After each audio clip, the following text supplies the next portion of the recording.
Thank you, Mr. Connors. I wish to introduce John Hanawalt, member of the senior class, who will speak for the graduating class.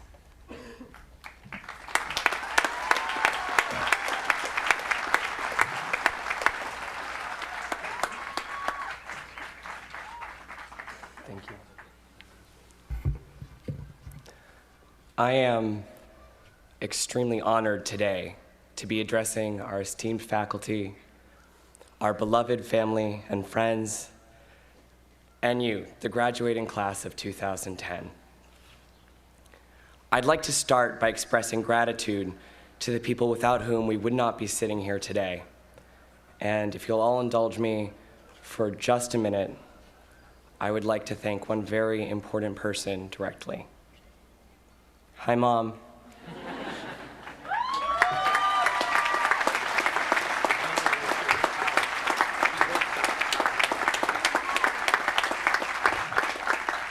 My mother works here at Stonehill, and she's devoted the better half of my life to the institution giving us all a degree today.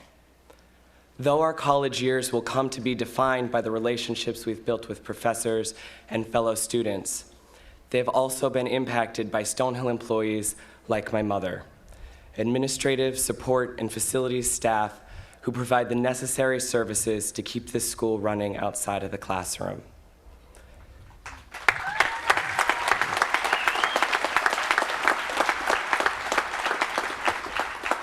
Though to some, their jobs may seem less prestigious than a professor's, and their faces less familiar than a classmate's, their contribution to our community has been no less essential, and our educations would not have been the same without them. While we come together today to mark our academic achievement, we should never forget that we are the beneficiaries of other people's love, generosity, and hard work. So please join me in thanking everyone who has made this day possible. Thank you to the professors who have shaped and guided our educations. Thank you to the fellow students who have shared the trials of academia with us. Thank you to the families who continue to nurture and support us emotionally and financially. And finally, thank you to the people like my mother, who have helped us in ways we may never fully appreciate.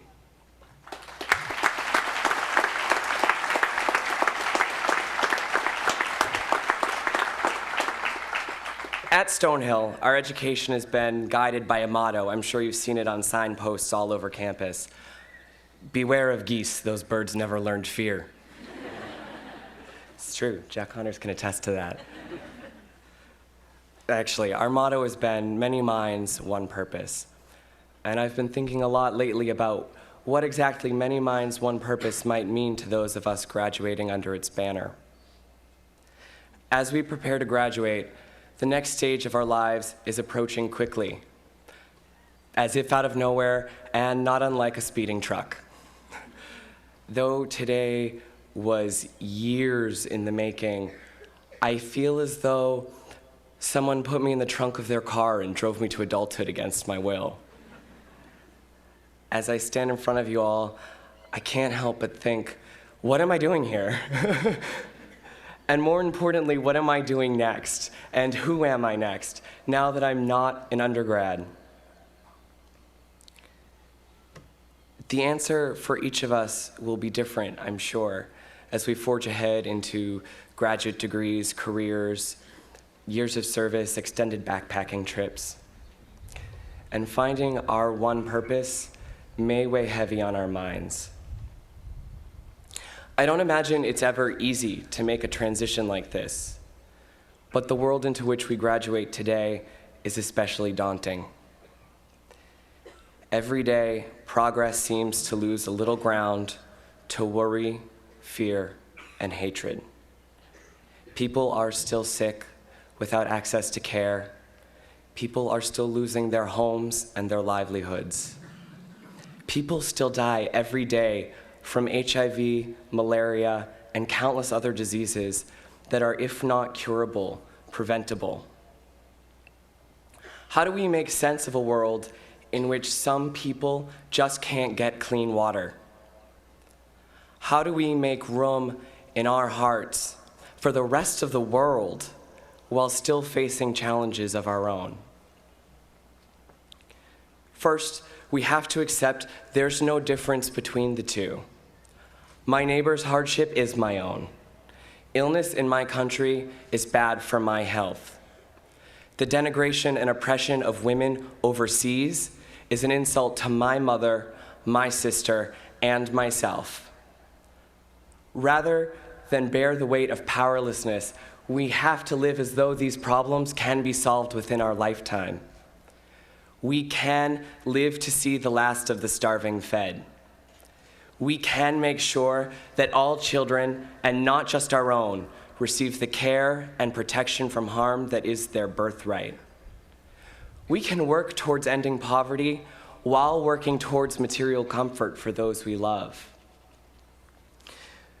We do not have to resign ourselves to being the most recent graduating class at Stonehill College. We can commit here and now to being the next generation of breakthrough researchers, life-changing educators, and dedicated humanitarians. We can be the businessmen and women to bring integrity to industry. We can be the artists to articulate the next transformative vision of the future. That can be our one purpose.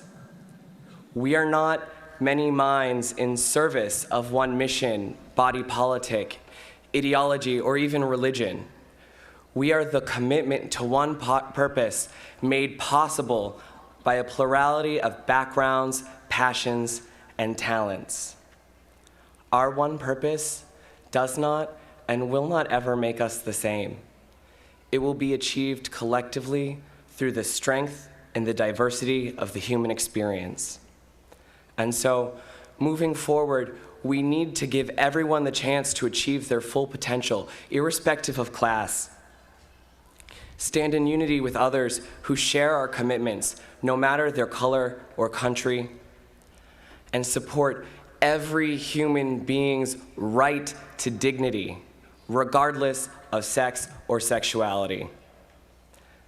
Such a bold commitment will not be easy to honor, I know.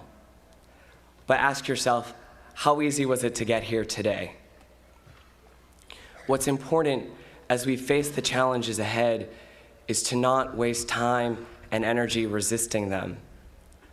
Though times of great transition are trying, it is here and now, that true friendships, character, and resolve are forged. While we should all take today to look back at our accomplishments, let us also look forward to the accomplishments of tomorrow. We have come so far, and today, together, we celebrate our potential to go much farther still. Thank you, and congratulations, fellow graduates.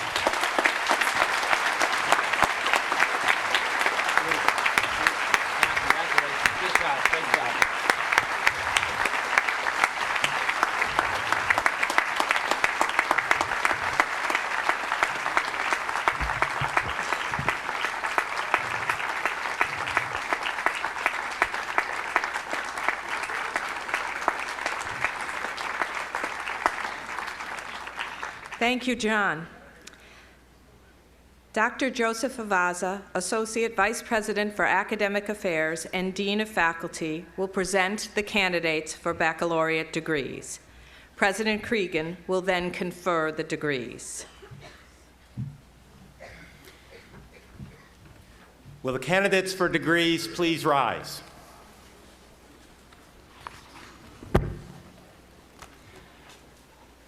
President Cregan, the faculty of Stonehill College have the honor to present to you the candidates for the degrees of Bachelor of Arts, Bachelor of Science, and Bachelor of Science in Business Administration. In the judgment of the faculty, each of the students being presented has successfully completed all requirements for the baccalaureate degree. By the authority vested in me by the Board of Trustees of Stonehill College and the Commonwealth of Massachusetts. I hereby confer upon each of you the baccalaureate degree with all rights, privileges, and responsibilities pertaining thereto.